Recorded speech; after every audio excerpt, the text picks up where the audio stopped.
नमस्कार, आप देख रहे हैं गांव की दुनिया और मैं हूं आपके साथ सुनील सुशीला शर्मा। इस बुलेटिन में हम आपको दिखाएंगे गांव और कस्बों की हर वो छोटी बड़ी खबर जिसका सरोकार है आपसे। तो आइए शुरू करते हैं गांव की दुनिया का आज का सफर।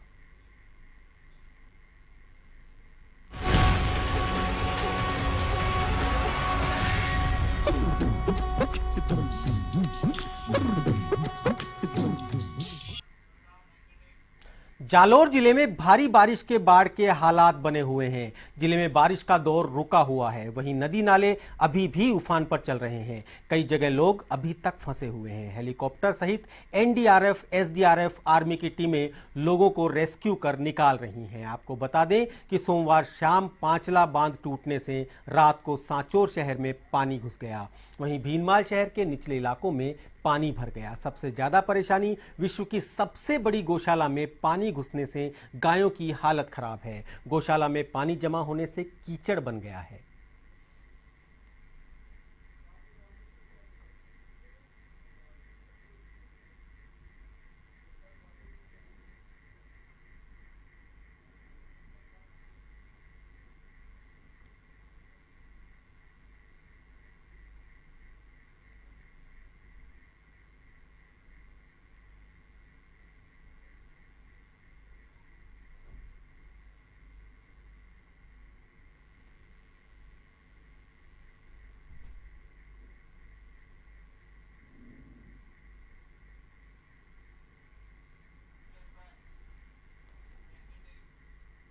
राजसमंद झील को भरने वाली गोमती नदी झील में प्रवेश कर चुकी है। 3 दिनों से लगातार चल रही रिमझिम बारिश से गोमती में तेज बहाव के साथ पानी आया है। लोगों को इस बार झील के जल्दी भर जाने की उम्मीद है। गोमती नदी के ग्रामीणों ने ढोल नगाड़े के साथ पूजा अर्चना की। जैसे ही ग्रामीणों को गोमती नदी के अपने गांव में पहुंचने की भनक लगी तो सैकड़ों ग्रामीण महिलाएं पुरुष ढोल नगाड़े के साथ जयकारे लगाते नदी के स्वागत के लिए किनारे पहुंच गए।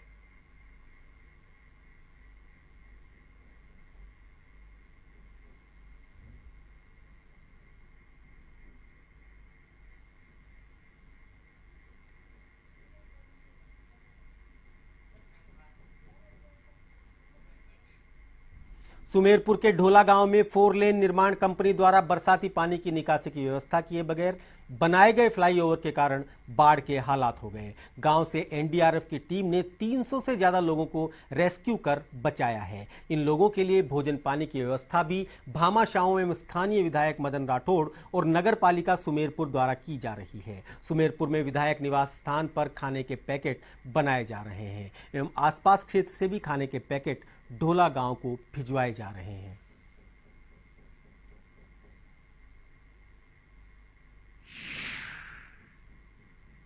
ढोला में कल सुबह जैसे 5:30 बजे मदन जी भाई साहब का फोन आया कि ढोला में अचानक कोई तालाब फूट गया और पूरे गांव में पानी भर गया।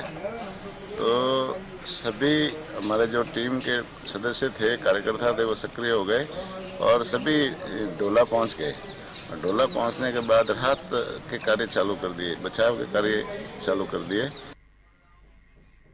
बाड़मेर के समदड़ी में 10 साल के बाद तीसरी बार आई मरुगंगा कहलाने वाली लूनी नदी में रपट के ऊपर तक पानी आ गया है। वहीं सिवाना समदड़ी रूट मार्ग बाधित होकर गांव का संपर्क टूट गया है और उधर कोटड़ी सांवरडा कर्मावास के पास भी खारा के सुकड़ी नदी का बहाव बढ़ता जा रहा है। पानी के बहाव को बढ़ता देख प्रशासन ने दोनों तरफ बैरिकेटर लगाकर होमगार्ड एवं पुलिस कर्मियों को तैनात कर दिया है। साथ ही रास्तों को भी बंद कर दिया गया है। इससे ग्रामीणों को काफी परेशानी का सामना करना पड़ रहा है। प्रशासन द्वारा निरंतर जगह जगह सुरक्षा जवान खड़े कर आम जन को नदी के पास आने से रोका जा रहा है। वहीं जानकारी के अनुसार भारी बारिश के चलते पानी का वेग और भी ज्यादा बढ़ने की संभावना है।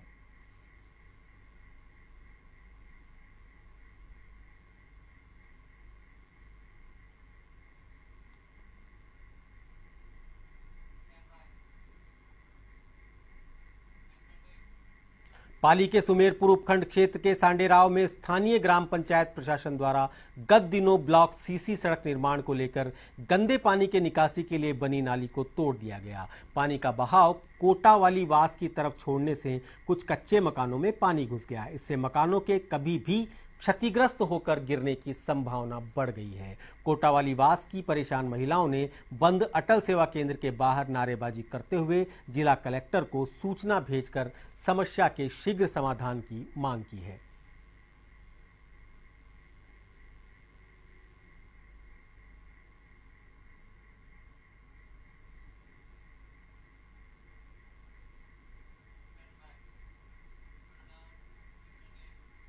भरतपुर जिले के जुरहरा कस्बे में श्री इंद्रकुटी हनुमान मंदिर पर कस्बे वासियों के सहयोग से विशाल भंडारे का आयोजन किया गया, जिसमें भंडारे की पूर्व संध्या पर अखंड रामायण पाठ व अखंड कीर्तन का आयोजन हुआ। सुबह यज्ञ का आयोजन किया गया, जिसमें कस्बे वासियों सहित ग्रामीणांचल के लोगों ने बड़ी संख्या में भाग लिया। भगवान का भोग लगने के बाद शुरू हुए भंडारे में कस्बा जुरहरा सहित आसपास के लगभग 20,000 लोगों ने प्रसादी ग्रहण की।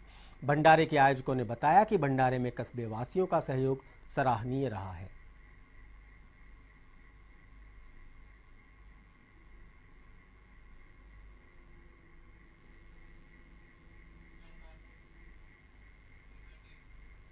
राजसमंद जिले के खटामला पंचायत के वागुंदड़ा गांव के सैकड़ों कावड़ यात्री गांव में सुख शांति की कामना को लेकर कावड़ लेकर चारभुजा मंदिर से रवाना हुए। वे 30 किलोमीटर दूर स्थित काबरी महादेव मंदिर पहुंचे, जहां मंदिर के पुजारी कैलाशपुरी ने कावड़ की पूजा अर्चना की। बाद में कावड़ के जल से शिव जी का जलाभिषेक किया गया।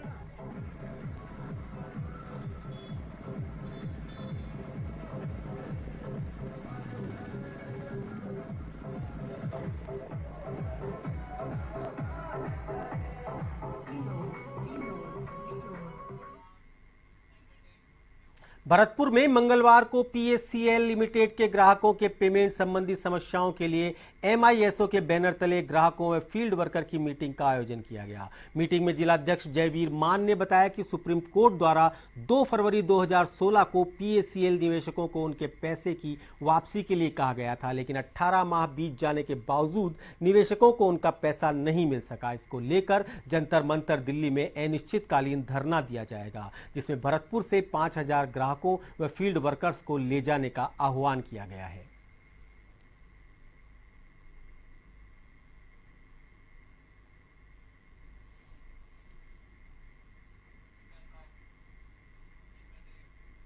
मकराना के रांदड़ भवन में नगर परिषद की ओर से महिला सशक्तिकरण को लेकर शिविर आयोजित हुआ। शिविर में हजारों महिलाओं ने भाग लिया। यह शिविर दीनदयाल अंत्योदय योजना राष्ट्रीय शहरी आजीविका मिशन के तहत आयोजित किया गया। शिविर में मुख्य अतिथि के रूप में मकराना विधायक श्रीराम भीचर मौजूद थे, जबकि अध्यक्षता सभापति शौकत अली गोड ने की। महिलाओं द्वारा आत्मनिर्भर होने को लेकर शिविर में दुकान भी लगाई गई। इसके अलावा स्वच्छ भारत अभियान के तहत महिलाओं को डस्टबिन वितरित किए गए। साथ ही पॉलीथीन मुक्त करने को लेकर कपड़े की थैलियां भी वितरित की गई।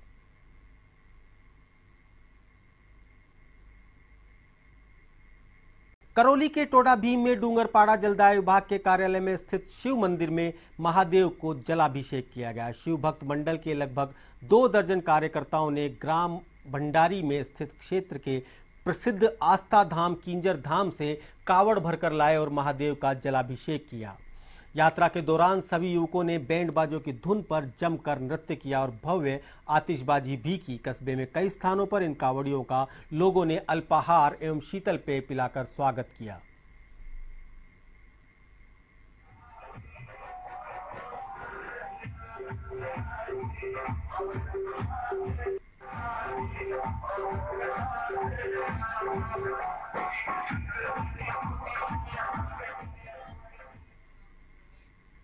नागौर जयपुर सीमा पर स्थित ग्राम पंचायत मींडा में ट्रैक्टर ट्रॉली से प्रतिदिन अवैध रूप से बजरी का खनन किया जा रहा है, लेकिन न तो प्रशासन इस पर ध्यान दे रहा है और न ही पुलिस। मामले के अनुसार ग्राम पंचायत मींडा से रेनवाल जाने वाले मार्ग पर सरकारी भूमि पर अवैध रूप से बजरी का खनन हो रहा है। बजरी माफिया इन वाहनों से प्रति ट्रॉली 500 रुपए वसूल कर रहे हैं।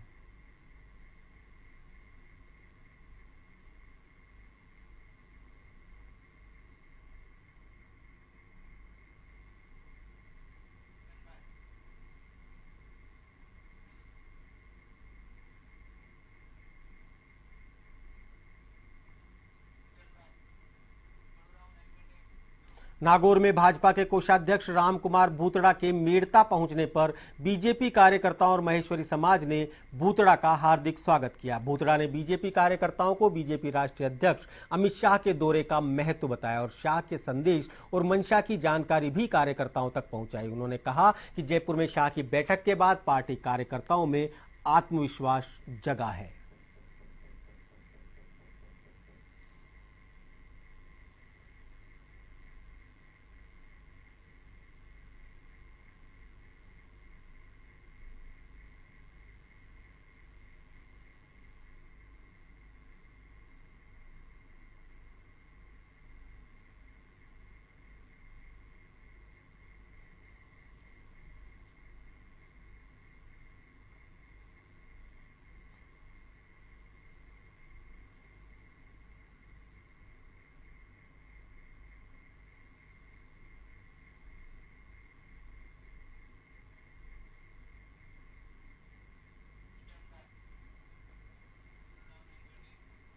झुंझुनू की बिखरी जनजातियों की बेटियों की सफलता की दर कई फीसदी तक बढ़ी है। सरकार की विभिन्न योजनाओं का असर और बेटियों में पढ़ने को लेकर ललक से ये मुमकिन हुआ है। यही कारण है कि बिखरी जनजाति योजना के तहत बोर्ड परीक्षाओं में 65% या इससे अधिक अंक प्राप्त करने वाली छात्राओं की संख्या पिछले साल जहां महज 5 थी वह बढ़कर 13 हो गई है। इन्हें जिला परिषद में जिला कलेक्टर दिनेश कुमार यादव व जिला प्रमुख सुमन रायला ने स्कूटी वितरित की। इस मौके पर पूर्व सभापति खालिद हुसैन ने अपने पेट्रोल पंप से सभी को 5-5 लीटर पेट्रोल फ्री देने की घोषणा की। इस मौके पर प्रसिद्ध गणितज्ञ डॉक्टर घासीराम वर्मा तथा जिप सदस्य इंजीनियर प्यारेलाल डूकिया मौजूद थे।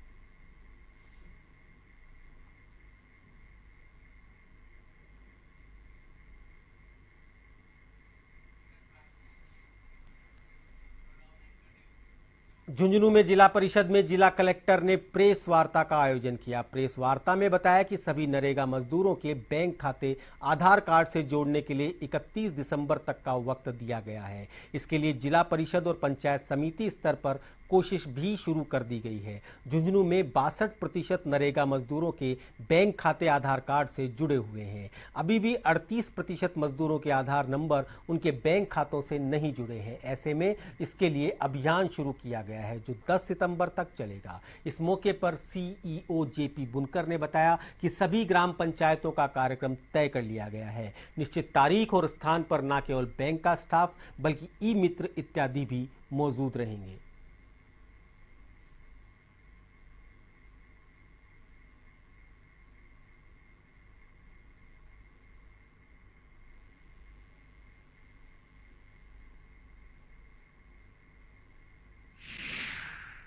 अभी 151 ग्राम हैं जो कि स्मार्ट विलेज के लिए इस वर्ष के लिए चयनित हैं।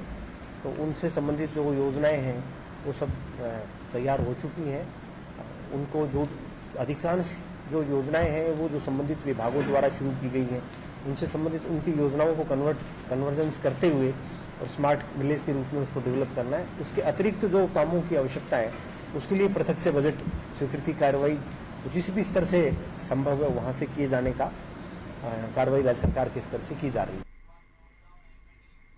भरतपुर में 3 दिवसीय राजस्थान पुलिस अंतर रेंज कबड्डी एवं भारोत्तोलन प्रतियोगिता का शुभारंभ किया गया। जिला कलेक्टर नरेंद्र कुमार गुप्ता व एसपी अनिल कुमार टांक ने खिलाड़ियों को शपथ दिलाई। इस अवसर पर जिला कलेक्टर ने कहा कि खेल प्रतियोगिताओं के द्वारा मानसिक व शारीरिक विकास तो होता ही है, उसके साथ ही समूह में कैसे काम किया जाता है यह भी सीखने को मिलता है। प्रतियोगिता का शुभारंभ बीकानेर रेंज व उदयपुर रेंज की टीमों के बीच कबड्डी के मुकाबले के साथ हुआ। प्रतियोगिता में 9 रेंज के 250 खिलाड़ी हिस्सा ले रहे हैं।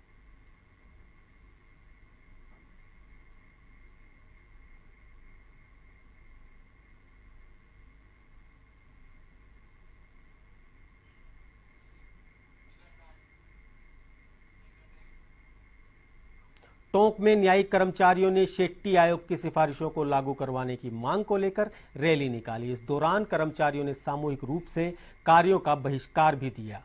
आपको बता दें कि न्यायिक कार्मिक 20 जुलाई से आंदोलनरत हैं। आंदोलन को गति देने की दिशा में आज जिला मुख्यालय पर वाहन रैली निकाली गई। न्यायिक कर्मचारी संघ अध्यक्ष गोपाल यादव ने बताया कि कर्मचारी न्यायालय परिसर से सुभाष बाजार 5 बत्ती रोडवेज डिपो होते हुए वापस न्यायालय परिसर तक रैली निकालकर विरोध जताया गया।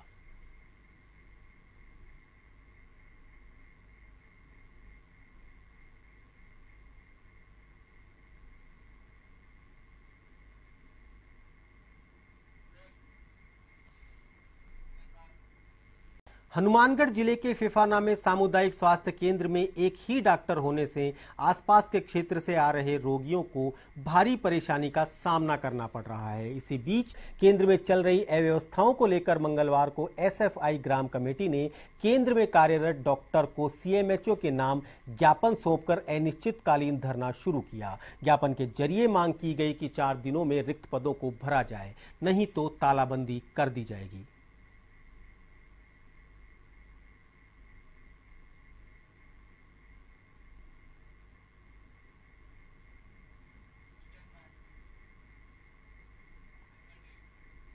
धौलपुर के कंचनपुर थाना इलाके के मझुआ गांव की 58 वर्षीय महिला की फरीदाबाद स्टेशन पर ट्रेन की चपेट में आने से दर्दनाक मौत हो गई।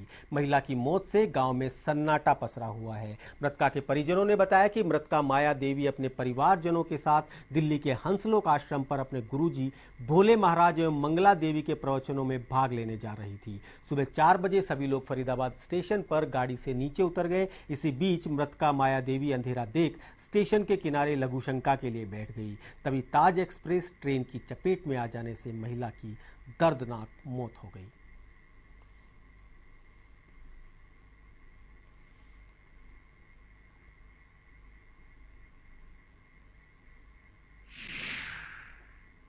फरीदाबाद के लिए सफ़र, माता जी का सत्संग, भोले जी महाराज, माता श्री मंगला जी का 23 तारीख को सेवाओं भाग लेने के चक्कर में 2 दिन पहले ही हम यहाँ से रवाना हो चुके थे। ओल्ड फरीदाबाद पहुँच के गाड़ी में से उतरे, जैसे ही अचानक एक प्लेटफॉर्म इधर भी था और उस पर तो गाड़ी आई थी, उस पर इधर से जा रही थी, उस पर गाड़ी उधर से आ रही थी। अचानक मम्मी बाथरूम करने के लिए चली गई, वहाँ पे अंधेरा था, लाइट का कैसा भी नहीं था और अचानक मम्मी सपेट में आके। भरतपुर के नदबई के गांव करीली में एक विवाहिता की संदिग्धावस्था में मौत हो गई। इसके बाद मृतका के परिजनों ने शव का अंतिम संस्कार नहीं किया। ससुराल पक्ष के खिलाफ पुलिस में दहेज के लिए हत्या का मामला दर्ज करवाया गया है। मृतका के परिजनों ने बताया कि मृतका हेमलता उर्फ निधि की शादी वेदवीर सिंह के साथ वर्ष 2010 में हुई थी, जिसके बाद से ही उसके ससुराल वाले दहेज की मांग कर रहे थे, लेकिन वे उनकी मांग को पूरा नहीं कर सके। ऐसे में सोमवार देर रात ससुराल वालों ने हत्या कर दी। नदबई के थाना प्रभारी नेमी चंद ने बताया कि मृतका के परिजनों की शिकायत पर शव का पोस्टमार्टम कराया गया। साथ ही दहेज हत्या का मामला भी दर्ज कर लिया गया। मृतका के ससुर को पूछताछ के लिए हिरासत में लिया गया है।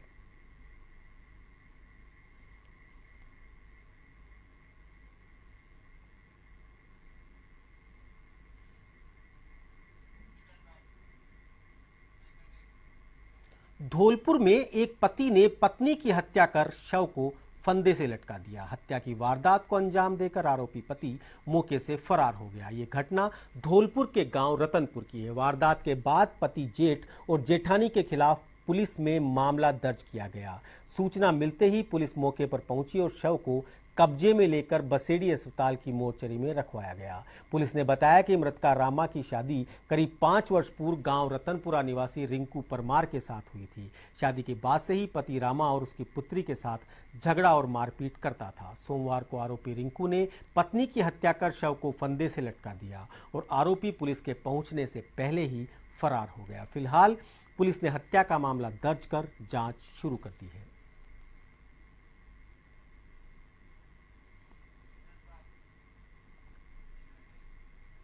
धौलपुर भरतपुर हाईवे पर सैपऊ थाना इलाके में पेट्रोल पंप के सामने तेज रफ्तार से आ रहे ट्रक ने बाइक सवार युवक को टक्कर मार दी। हादसे में बाइक सवार युवक गंभीर रूप से घायल हो गया। घायल को कस्बे के सरकारी अस्पताल में भर्ती कराया, जहां युवक का प्राथमिक उपचार कर जिला अस्पताल को रेफर कर दिया।